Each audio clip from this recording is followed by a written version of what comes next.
Bonjour amis de secondaire 3, bienvenue à la deuxième leçon concernant le chapitre 3, les relations et les fonctions. Donc sur la première petite leçon, la première vidéo que tu as vue, on avait vu les modes de représentation. Donc les 4 modes de représentation, soit en mots, tape des valeurs, graphique et avec une règle. Et maintenant sur la deuxième leçon, nous allons regarder le taux de variation. Donc ce que je te demanderais, c'est de prendre ton cahier de notes. Et c'est la page 119. Donc, dans ton cahier de notes jaune, c'est la page 119. Je vais te demander de te prendre un crayon marqueur et on va remplir ensemble les notes, page 119, 120. Donc, dans un premier temps, on parle de taux de variation. Donc, quand on dit taux de variation, il y a le mot variation, bien sûr. Donc, ça va nous indiquer de quelle manière, la façon dont on va varier la relation ou la fonction qu'on va avoir. Donc, ils me disent ici que le taux de variation va être noté par la lettre minuscule A. Donc, c'est une convention. Donc, un petit A minuscule représente le taux de variation dans les relations. Ce que ça m'indique, le A, ça va m'indiquer la variation DY, qui est la variable dépendante, par rapport à la variation DX, qui est la variable indépendante. Donc, petite formule ici, ils me disent que A, c'est delta Y sur delta X. Delta, c'est le symbole, le petit triangle, donc c'est une lettre grecque que tu as peut-être vu en sciences. Donc, ça indique la différence des Y sur la différence des X. Ce qui est bien important à noter, c'est que tous les couples de points, c'est toujours des courbes de points X, Y. Donc, ce qui est peut-être un petit peu plus mélangeant, c'est que X, c'est la première variable qu'on précise dans un couple de points, mais dans ma formule, c'est la deuxième, c'est le Y qu'on va prendre, qu'on va mettre en dessus, puis qu'on va mettre en bas le X. Donc, on voit que c'est différence des Y sur différence des X. Voici une formule un petit peu plus précise, puisqu'on dit que pour réussir à calculer, je vais reprendre encore une fois mon marqueur, pour réussir à calculer le taux de variation d'une fonction, ça me prend absolument deux couples de points. Un premier couple de points qu'on va appeler x1, y1, et un deuxième couple de points dont les coordonnées vont être x2, y2. Ce qui va me donner comme nouvelle petite équation ou nouvelle règle, y2 moins y1 sur x2 moins x1, ça va me représenter mon taux de variation. Si, encore une fois, le taux de variation, pour toi, visuellement, tu te dis, je ne sais pas ce que ça va représenter, ce que ça va me donner, bien, dans le petit graphique qu'on te présente, on a déterminé 2 points sur ma droite. On a identifié que le premier point que j'ai marqué ici en rouge, c'est mon couple x1, y1, et mon deuxième couple de points, c'est x2, y2. Donc, à l'aide de la petite formule, ça va m'indiquer la variation qui va se passer. Donc, la variation des Y, qui serait la différence des Y, ça va m'indiquer la variation au niveau de l'axe vertical, de combien je monte ou combien je descends selon la situation. Et la variation des X, Y2 moins X1, va m'indiquer la variation sur mon axe horizontal, c'est-à-dire mon déplacement de gauche à droite. Rien de mieux que quelques exemples pour bien comprendre. Donc, je t'invite à aller à la page suivante, la page 120, et on va essayer de calculer, dans mon exemple 1 et l'exemple 2, le premier exemple avec un graphique et le deuxième exemple avec une table des valeurs. On va essayer de calculer les taux de variation. Donc, comme on a parlé à la page précédente, pour calculer un taux de variation, j'ai besoin de 2 couples de points. Donc, la question 1 me demande de calculer le taux de variation entre le point A, situé à 4, 3, et le point B, situé à 8, 6. Donc, j'ai mes 2 couples de points. Je vais identifier lequel des points est le premier couple.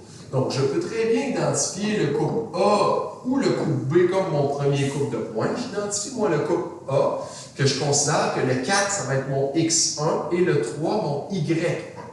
Je vais changer de couleur pour essayer de garder ton attention. Le point B, ça va être X2 et Y2. Donc, c'est mon deuxième couple de points. Et encore une fois, mes coordonnées, c'est les coordonnées XY.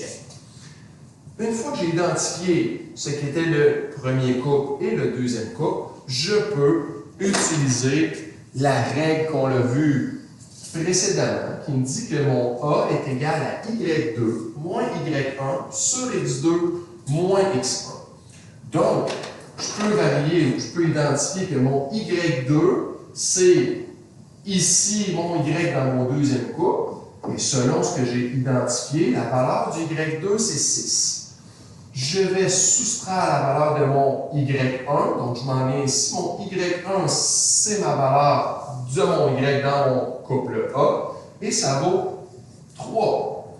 Sur le X2, mon X2, ici, pour mon B, ça vaut 8, soustrait de la valeur du X1, qui est le X de mon premier couple, et qui valait 4.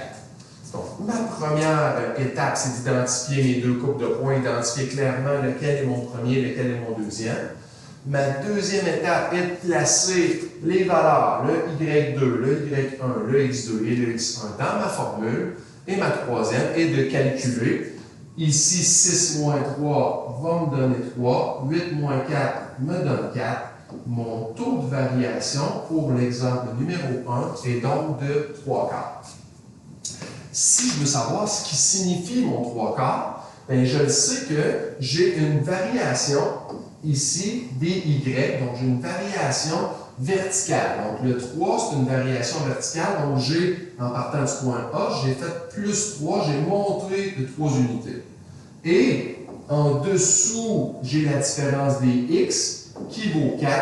Donc, à partir du point C, je me tasse de 4 espaces, donc ce qui indique que j'ai un taux de variation de 3 quarts. J'ai monté de 4 espaces et je me suis déplacé vers la droite de 4 espaces. Je remonte de 3, je me tasse de 4. Donc, tu t'aperçois ici que mon taux de variation, il est régulier. Ça me donne comme des marches d'escalier. C'est ce qui m'indique que ma droite, elle monte et en même temps qu'elle monte selon une certaine inclinaison. L'inclinaison est donc de 3 quarts pour mon exemple 1. Je regarde avec toi l'exemple 2.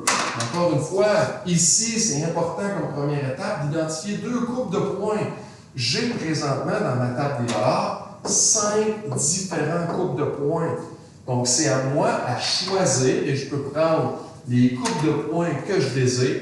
Je vais donc décider de prendre le premier couple de points qui est 0, 2 et je vais prendre le troisième couple de points. J'aurais très bien pu prendre le deuxième et le cinquième, le premier et le dernier.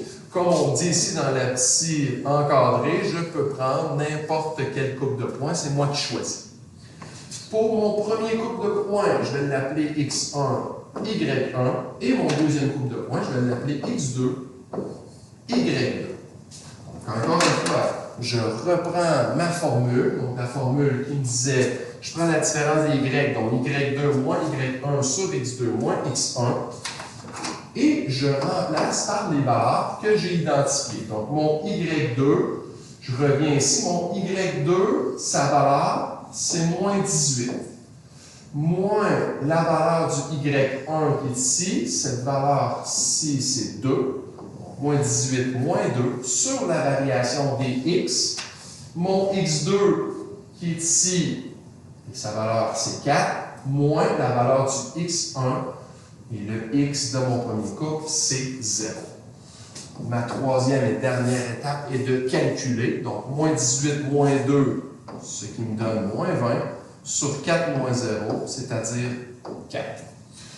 La dernière opération, on a dit de calculer, mais si tu te souviens de ce qu'on a dit un petit peu plus tôt au début d'année sur les fractions, on veut des fractions qui sont irréductibles. Donc, moins 20 sur 4, je peux le réduire et ça me donne un taux de variation de moins 5. Je pourrais dire moins 5 sur 1, mais un dénominateur de 1, je ne suis pas obligé de le mettre, donc mon taux de variation est donc de moins 5. Je descends ici pour te donner certaines précisions concernant des situations dans un graphique. Donc, dans un graphique, lorsque j'ai une droite d'indiquer, on me dit qu'il faut absolument trouver mes deux couples de points.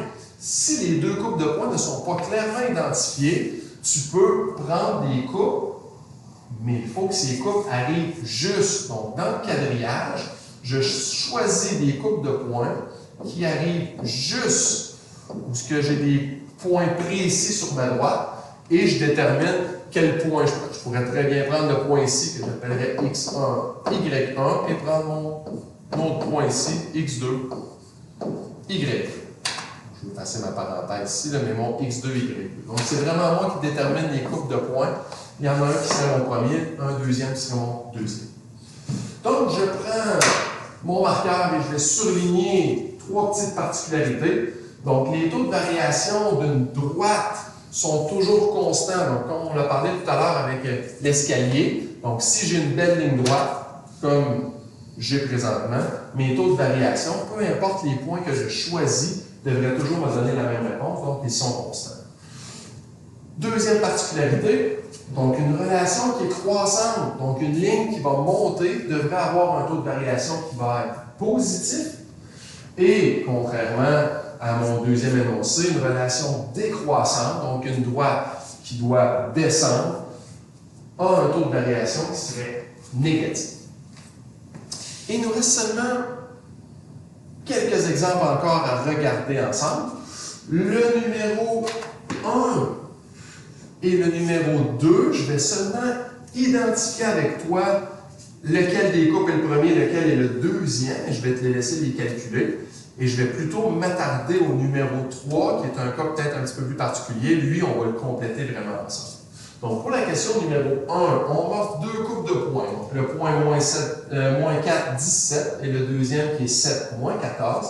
C'est moi qui décide, mais moi, je vais déterminer que le premier coupe de points fourni, c'est mon x1 et mon y1, et le deuxième coupe de points fourni serait mon x2, y2.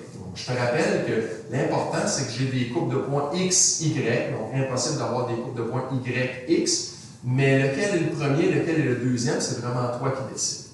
Il te reste seulement à placer ces différentes valeurs dans ta formule y2 moins y1 sur x2 moins x1 et de réduire ta fraction pour avoir le taux de variation. L'exemple numéro 2.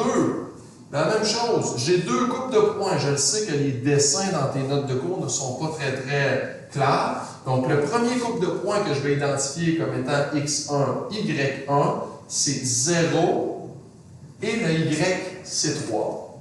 Et mon coupe x2, y2, le coupe qui est le deuxième, c'est la valeur 1, 1. Donc, encore une fois, à l'aide de ces 2 coupes de points, que je vais remplacer dans ma formule y2 moins y1 sur x2 moins 100, je vais réussir à obtenir mon taux de variation. La dernière chose qu'on veut regarder avec toi, l'exemple numéro 3. Dans le fond, on me dit ici, pour 3 heures de travail, mon salaire est de 39,75 et pour 7 heures, mon salaire est de 92,75. Donc, ici, la première étape, comme on l'a mentionné tout à l'heure, c'est de déterminer 2 coupes de points.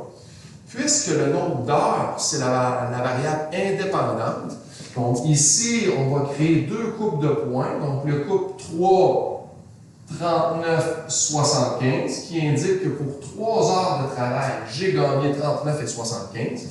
Et mon deuxième coupe de points, ça va être le coupe 7, 92,75, puisque pour 7 heures de travail, j'ai gagné un salaire de 92,75.